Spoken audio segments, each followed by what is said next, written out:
Good morning, ladies and gentlemen. Welcome to my new video.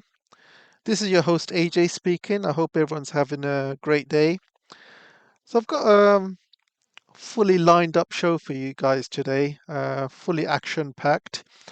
My first story is going to be about FTX, and as a lot of you may know, FTX had collapsed a few days ago.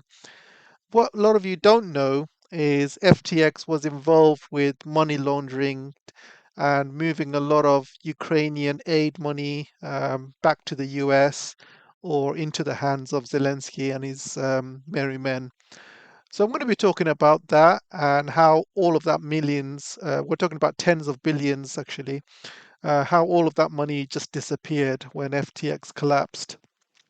So I'm going to talk about that. I'm also going to be talking about the state of British economy, and there's some further bad news about the British economy, and I'm also going to be talking about the European economy as well.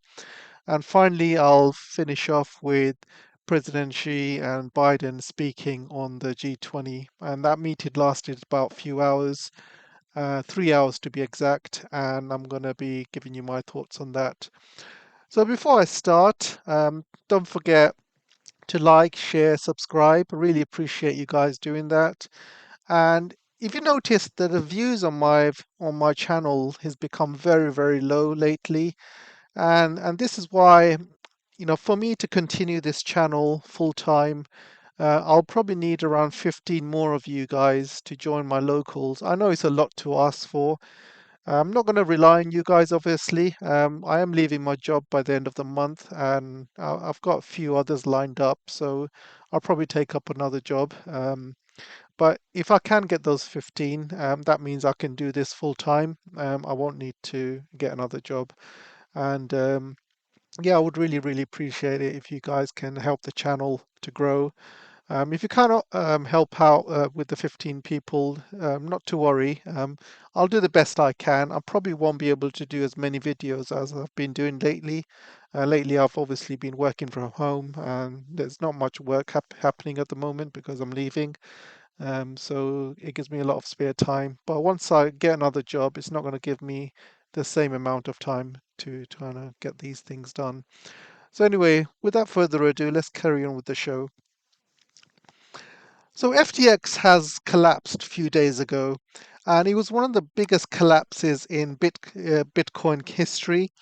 And you can see here, one place the company was using its influence was in Ukraine crypto donations.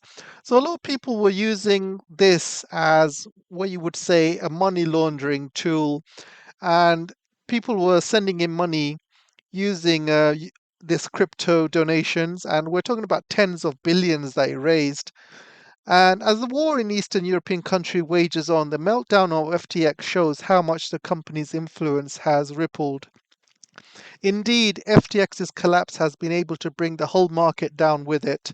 Now, Bitcoin prices are under 17,000 for the first time since late 2020, and the global crypto market capitalization has plunged 845 billion. So we're talking about a lot of money here.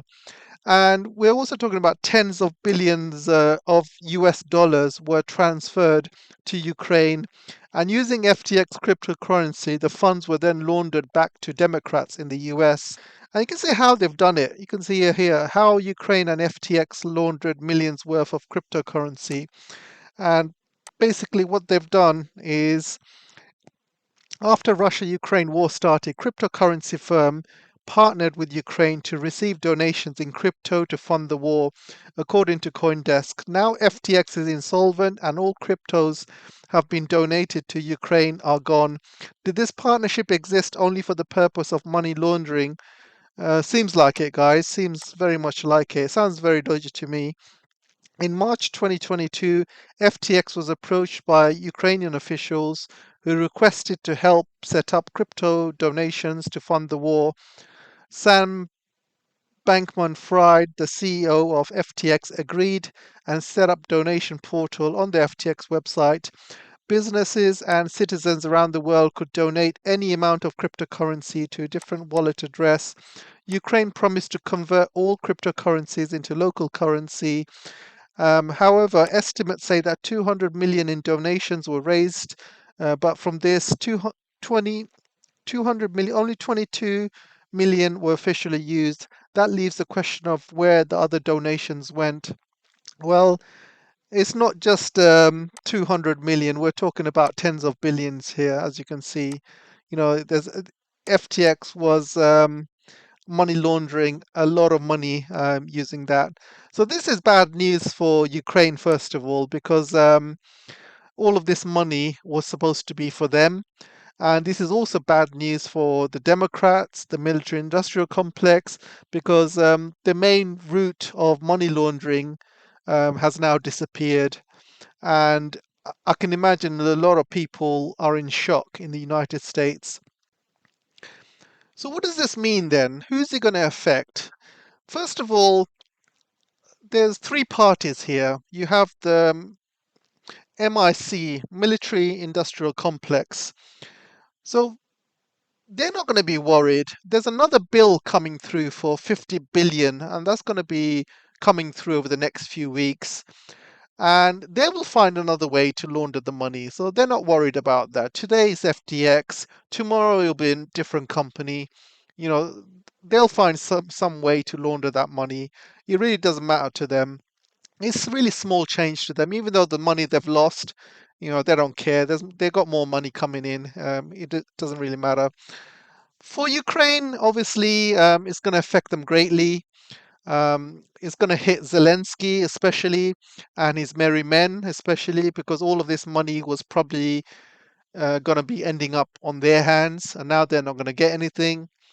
And you're going to feel a little bit sorry for all of the people that's been paying into the FTX cryptocurrency fund to go into Ukraine. And all of these people have lost their money.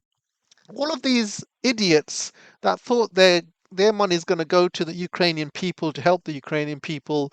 It's not. It's just there to fund the military industrial complex, Zelensky and his merry men, and also. I would imagine it's going to go into a lot of the Senate's pockets as well, those who have been passing the bill. So they'll probably money will go back into their pockets. So, end of the day, it's the people that lose out. The people in Ukraine, they're not going to get a single dime of that money. Everybody who has donated has lost that money. Um, I'm kind of glad it's gone because it hasn't ended up in the hands of Zelensky and it hasn't ended up in the hands of the military industrial complex or the Senates of the United States. So I'm kind of glad. Um, However, you can guarantee they'll find another way to launder all this money tomorrow, whether it's through a different company or they'll start up a new company, who knows? But they'll find a way. There's always a way. However, I gotta say that losing this amount of money on the FTX cryptocurrency exchange must really hurt. I don't care how rich you are or how well off you are, losing that amount of money must really, really hurt. And we're talking about tens of billions here. So where's the money gone? Who knows? But I'll tell you this. I'll tell you this right now. The founder and the CEO covertly transferred 10 billion of customer funds from FTX to his own trading company, the outlet reported. Sources high up in FTX told Reuters a large portion of the funds have disappeared, estimated between $1 and $2 billion are missing. On Saturday morning, disgraced cryptocurrency poster boy said he's in the Bahamas, and basically he's also flying to South America apparently as well, actually going all the way to Australia. He's also denied taking the 10 billion transaction. So, first of all, who knows where the money's gone? I mean, I can't speculate. It could be him, it could be a hacker, who knows? So, one thing I do know is that the authorities are going to be searching for him. They're going to find him, they're going to put him in prison, and who knows what will happen to him in prison. And we're talking about Jeffrey Epstein kind of conspiracies here. I'm sure they will get all of the information out of him. And once they got all of the information out of him, they'll want to make sure that he stays silent. he has to stay silent about Ukraine, all the money laundering, because if that information comes out of his lips, then a lot of people will be in major trouble. So I'm sure once they find him, they'll find ways to shut him up. So the second big story of the day, you can see this article just came out. London loses position as the most valuable European stock market. So you can see this image here where the stocks in UK have been going down. UK is officially in recession. And there's another article here which says compares the UK's economy from quarter four 2019, that's when the pandemic hit, to quarter three 2022. And you can see UK's economy compared to other major economies around the world. And just looking at this graph, you can tell that Britain is not doing very good. So the Chancellor of the Exchequer has recently come on and said that everybody will have to pay more taxes, which is not good news at all. He's going to increase taxes to businesses. He's going to increase taxes to everyday people.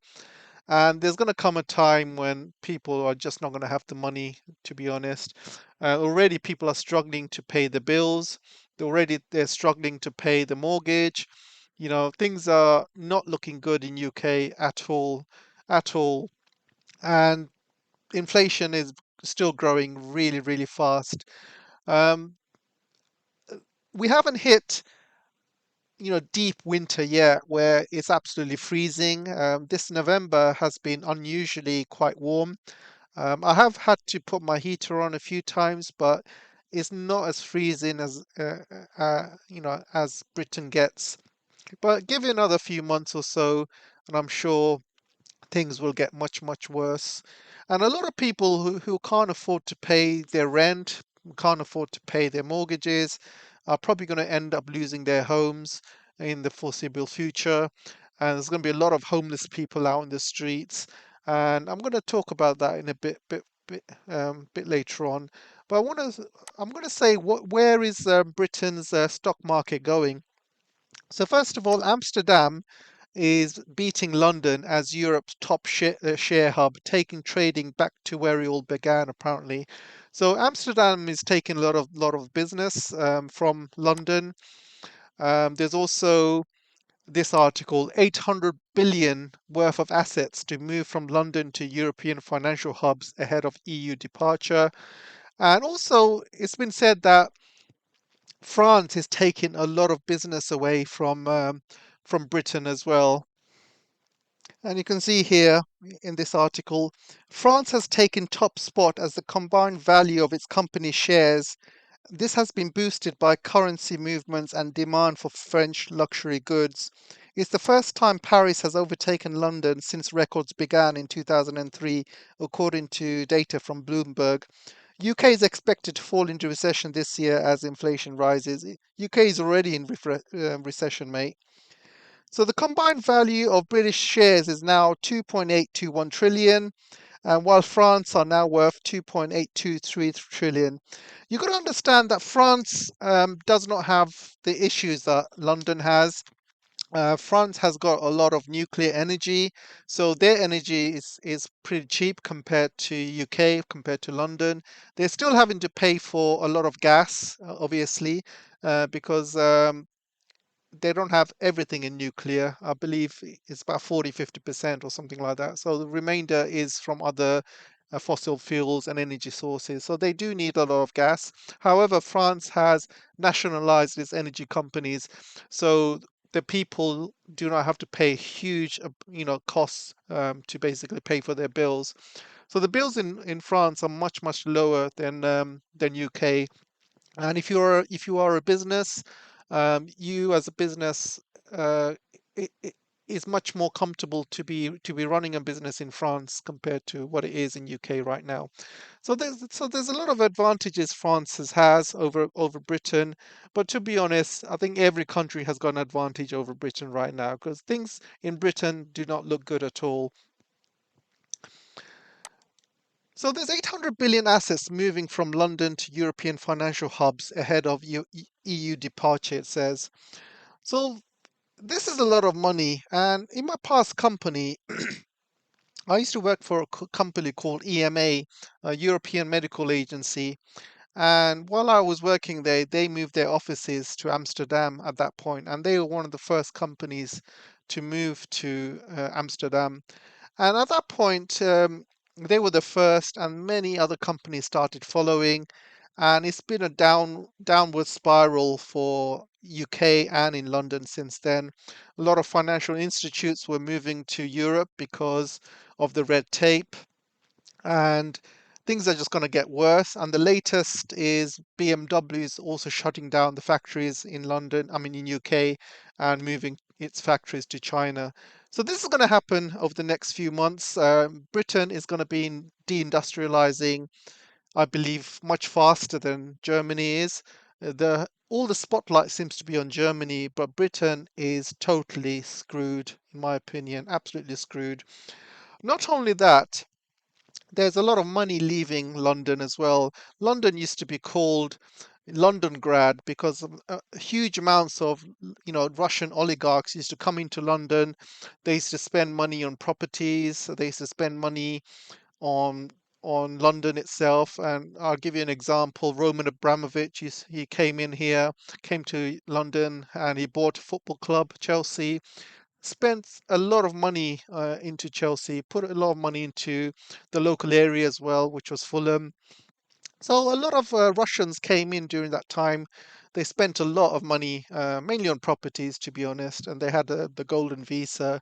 But all of that is gone now. You've seen UK has kicked out every single Russian out there. All these oligarchs have taken their belongings and ran. They've left the country. They've gone to Dubai. They've gone to China. They've gone to other places. And a lot of other people are also leaving as well. Are rich. There's a couple of Hong Kong tycoons who are leaving London. There's quite a few rich Arabs as well leaving London as well. A lot of Chinese are taking their money and running away because of the way London has been treating the Russians during this Ukraine-Russian war, and the way they've been treating the Russians, seizing their goods, seizing their yachts, seizing their properties, you know, sanctioning Russians just because you're Russian. You don't have to be friends of Putin. Just because you're Russian, you can be easily sanctioned, and Britain can take away your assets. And Britain has been acting like a gangster, basically, during this conflict. And this has scared a lot of people into thinking London is not a safe place to keep your money anymore. So anybody who's got an ounce of a brain will be clever to take their money out of London because, as soon as you're out of favor, London will keep that money. And I'm having the same problems, guys. I'm having a very severe issue. I've got stocks and shares. Yeah, I've got ISAs as well in some London banks, and it's an absolute nightmare to take these shares out and cash them out. Absolute nightmare. While before the financial issues London was having, you would be quite easy to take this money out. You just have to kind of send your ID or tell them how much you want, give them your bank details, where you want the money to go, and they would do it, no problem. But now they're asking for 101 questions. They're asking for ID to be verified by a solicitor. They're asking for, all of these documents that they've never asked for before. And then, then you got to pass all of these security checks. Then you got to go to the branch and you got to do more checks. And it's so far, this whole process has taken 2 months, and I've still not managed to get my money out of these stocks, shares, and ISAs that I've got that I had in these banks for like years now. So already banks are, I think what they're doing is the bail-in. They're making it very, very difficult to get money out. And the problem is the longer you keep that money in the bank, the more you lose because you just have to look at the stock market. The longer your money's in there, the more money you will lose. So it makes sense for them to keep it in there as long as possible. And that's what they're doing. I mean, I will get the money out eventually, but they are making it very, very difficult.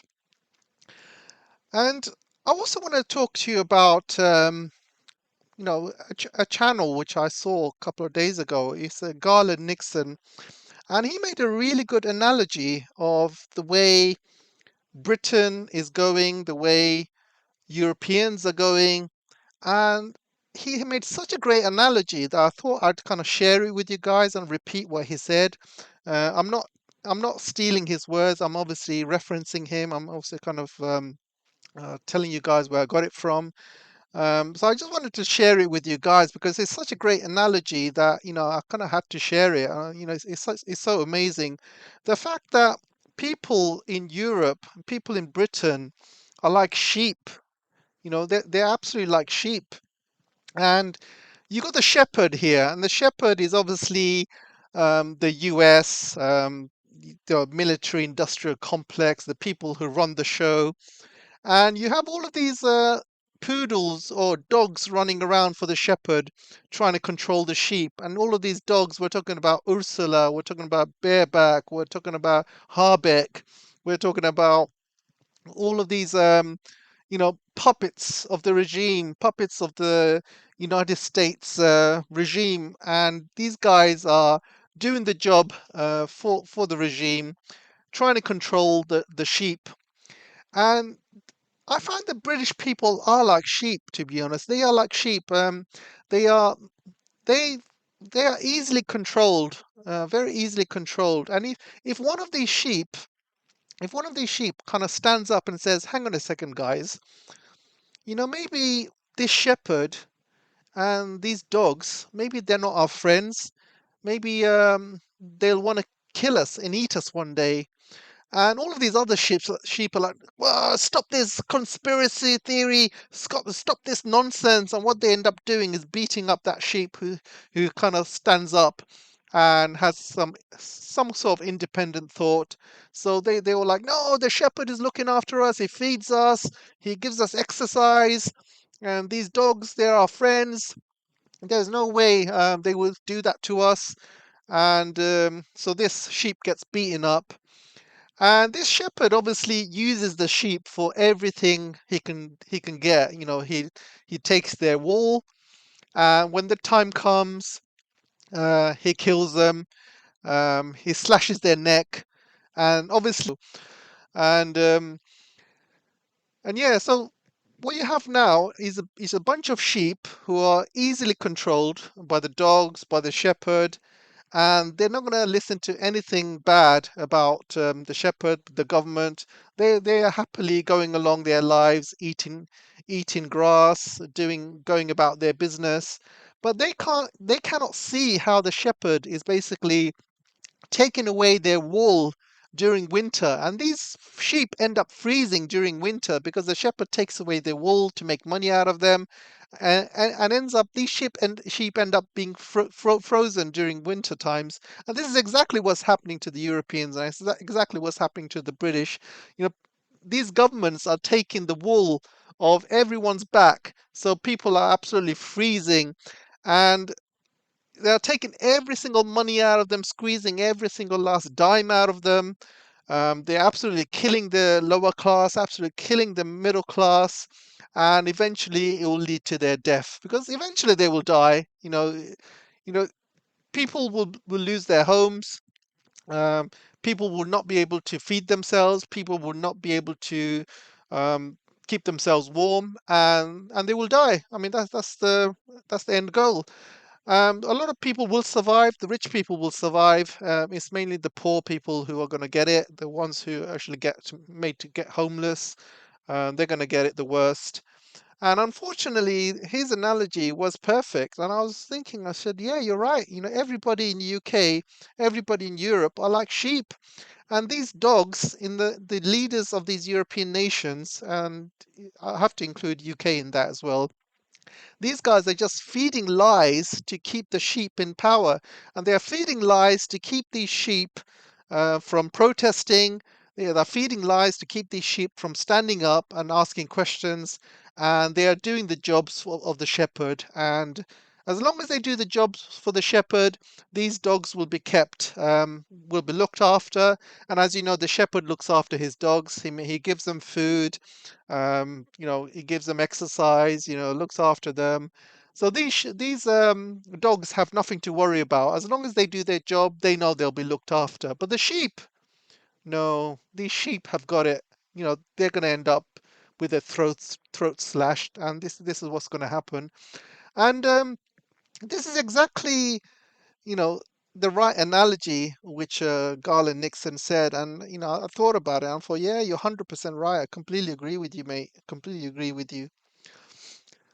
So let's go to the next story. Um, President Xi and Biden had met in the G20. They spoke for about 3 hours. And one piece of news that came out of it is the US-China climate negotiations is back on.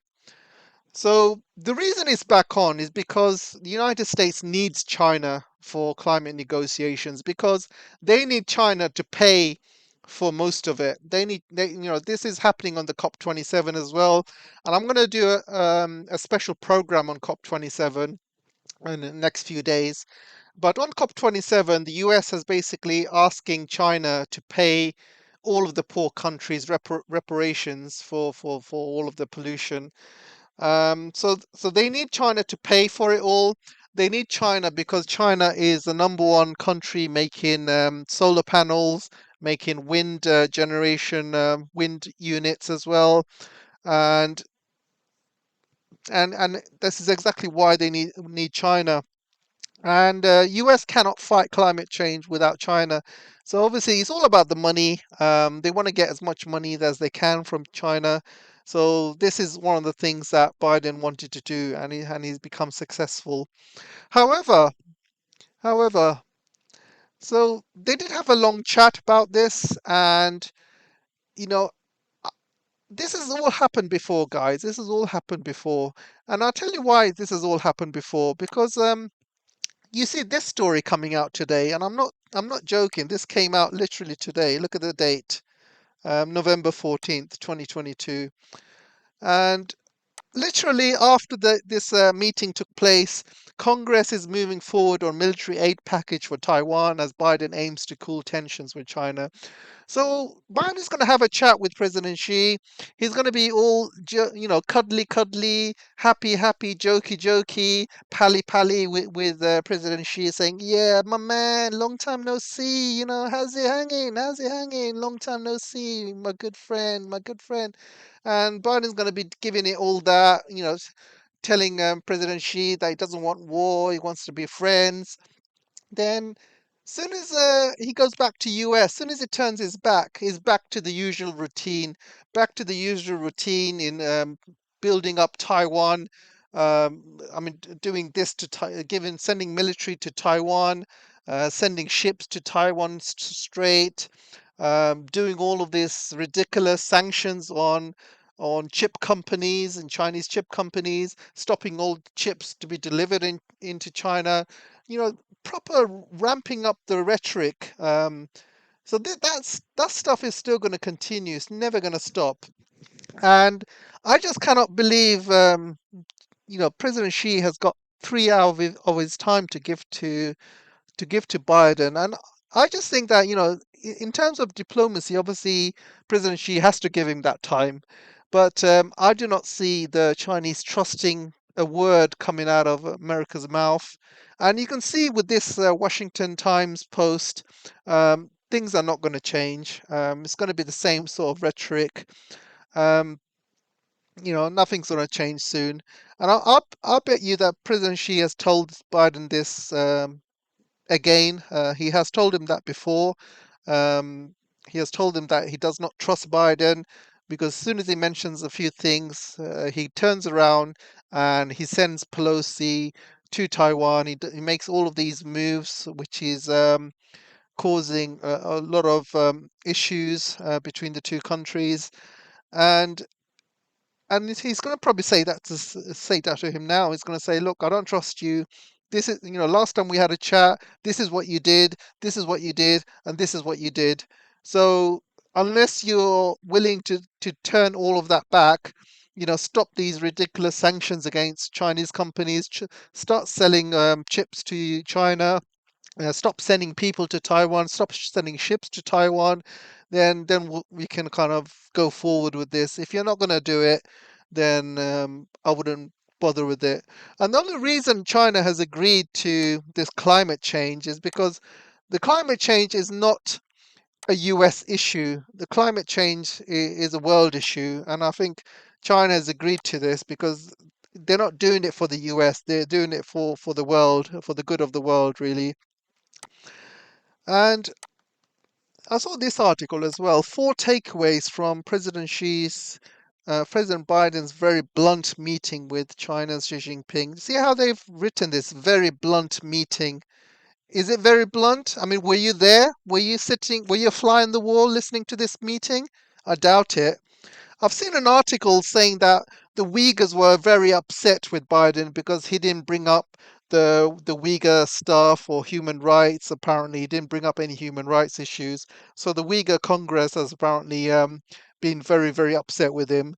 So last time I checked, does Biden give a crap about the Uyghur Congress? Come on, are they like, are they going to put food on his table or something? End of the day, that all these Uyghur stuff is old fashioned now. Nobody even talks about it because everyone knows it's all BS. So the four key takeaways that come out of this: a baby step, but step in the right direction.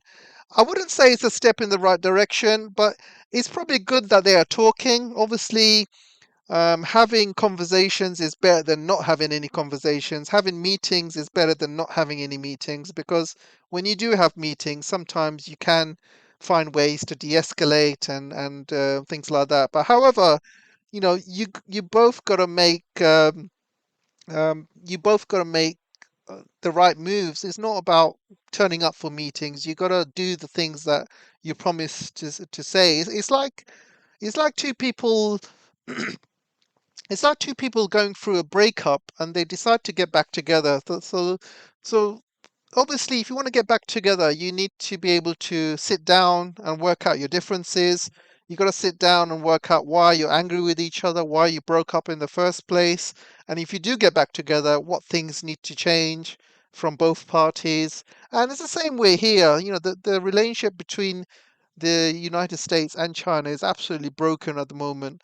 So this is like two people going through a breakup, and they need to sit down and work out their differences and try and see how they can, you know, salvage the situation. Even if they don't get back together, they can at least be friends about it and be civil, and that kind of thing. Obviously, my analogies are not as great as Garland Nixon, so don't give me a hard time. The Taiwan issue is still an issue. Technology and human rights remain areas of intense disagreement. Like I said, Biden didn't bring up the human rights at this point, but he did bring up Taiwan. Um, the technology issues is something President Xi has probably brought up. And again, these are big issues. And unless US makes a big turnaround on these issues, then they're not going to go anywhere with China. Things are just going to carry on escalating. I've also seen an article where Mike Pompeo is basically slating Biden. He's saying Biden has gone all the way to China to basically be friends with Xi. He's given up Americans' rights and all sorts of ridiculous stuff. I can't find the article now, but if I find it, I'll send it with you guys, or I'll put it on the next video. But it's quite a funny article. It's basically blaming Biden. He's basically calling him a puppet of Xi and stuff like that. So that's going on.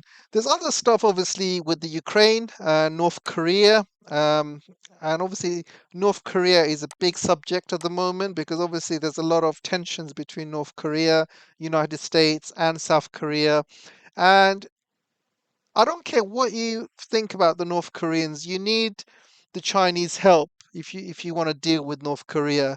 If you do not have any Chinese help, you're not going to get anywhere with North Korea. And I think the United States is realizing they got to do something about North Korea, because if they don't do anything, North Korea is going to carry on building nukes, and you know their nuclear arsenal is growing by day. Soon they're going to have nuclear subs, and these nuclear subs are going to be traveling all over the world, and they're going to get more and more powerful, and also North Korea will probably sell nukes as well to other friendly countries. You never know, because at the end of the day, you know, they have been made into a pariah state. They do not need to follow US rules whatsoever. They can absolutely do whatever the hell they want. And talking about North Korea, I watched a film yesterday with the missus. It's called Team America World Police. And you guys should watch it if you get a chance. But it's actually quite a funny film, and it has not aged one bit. It was made during the 1990s, a really old film, and it has not aged at all. And it's about this team called Team America, and they're going out the world. They're going around the world killing terrorists. And to kill one terrorist in Paris, for example, they blow up the Eiffel Tower, they blow up the Louvre, just to kill one guy. And this is exactly what happens in Iraq. This is exactly what happens in Palestine, even. To get one guy, they'll literally blow up the whole area, blow up the whole building, and this is exactly what they've been doing. And the funny thing about that film is, of course, there's a lot of funny bits and pieces, but one of the funny bits that I've realized is Sean Penn is in there. And at first I thought, why is Sean Penn in there? And then I read about Sean Penn, and apparently he was quite anti-war during the Iraq War. He was very, anti-war, and they're saying, we should not go into Iraq and stuff, which is quite, honourable. But why the hell is he so pro-war now? I just do not understand. Why is he going around giving Oscars to Zelensky, for example? I mean, giving an Oscar to Zelensky is not a compliment. You're basically saying that he's a puppet, he's an actor. He's not, you know. I mean, what is that going to prove? Giving your Oscar to him, Zelensky's just going to sell it in the black market. He's going to sell it. He's going to make some money. He doesn't need that bloody Oscar. Look, I mean, come on. And I just can't believe Sean Penn has done a complete 180 from somebody who was against the war in Iraq to somebody who's basically supporting the NAZIs and pro-war, because Zelensky is a major problem here. He does not want any peace talks, and he's going around the world asking for weapons. He's been doing all sorts of terrorist attacks for 8 years in Donbass, killing Russians and stuff. So he's the last person you as an actor needs to support, and I just can't believe Sean Penn is doing that. There's other people as well, like Mark Hamill and a few others who are kind of raising money for drones and stuff. And I just can't believe how idiotic some of these actors are. But yeah, going back to that film, you should watch it. North Korea, it's Team America World Police. It definitely has not aged after all of these years, and the way Americans have been portrayed in that film is exactly how they are right now. Things have not changed at all. And if you get a chance, watch it. Also, Ukraine was obviously one of the elephants in the room. Probably Biden asked China to support them rather than Russia, blah blah blah, as if China's going to listen to Biden. So obviously that probably fell on deaf ears. U.S. domestic politics plays a key role. Um, Wang Yi put out three core demands. Bottom lines that China wanted the US to agree for relations to improve, not to get in the way of country's development, to respect China's claims over places like Taiwan, and to respect Beijing Communist Party rule. And these are the things US is not going to support, and I just do not believe Biden's going to agree to any of that. I think as soon as Biden gets back to the United States, it's going to be business as usual. Like I said, this is going to be the next news coming out soon, and they're going to send weapons to Taiwan. They're going to escalate things even more, and it's just going to get worse. Sometimes, yeah, sometimes, you know, we when I go back to my analogy about getting back together with your ex, you know, you sit down with each other, you work out your differences, you kind of talk things out, and then as soon as you go home, you start, sleeping around with other women, and your ex finds out, and she's like, "Oh God, no, you know what, forget it. I don't want to go back with you and stuff." This is exactly what the US is doing. They're sitting down with China. They're talking about these good things. They're talking about improving relations. But as soon as they get home, they start cheating on them by doing all these ridiculous actions. With Taiwan, giving them weapons and escalating things. So again, guys, I do not see anything good coming out of any of this. So that's all for today, guys. Let me know what you think. Thanks for everyone that's been listening. Just thanks for everyone that's been supporting me so far. Don't forget, if you can join my Patreon or locals, I'd really appreciate it. I need about 15 more of you in my locals to do this full time. And also, you can buy me a coffee as well on Buy Me a Coffee or Ko-fi. The links are in the description. So until then, I'll see you in the next video. Take care for now.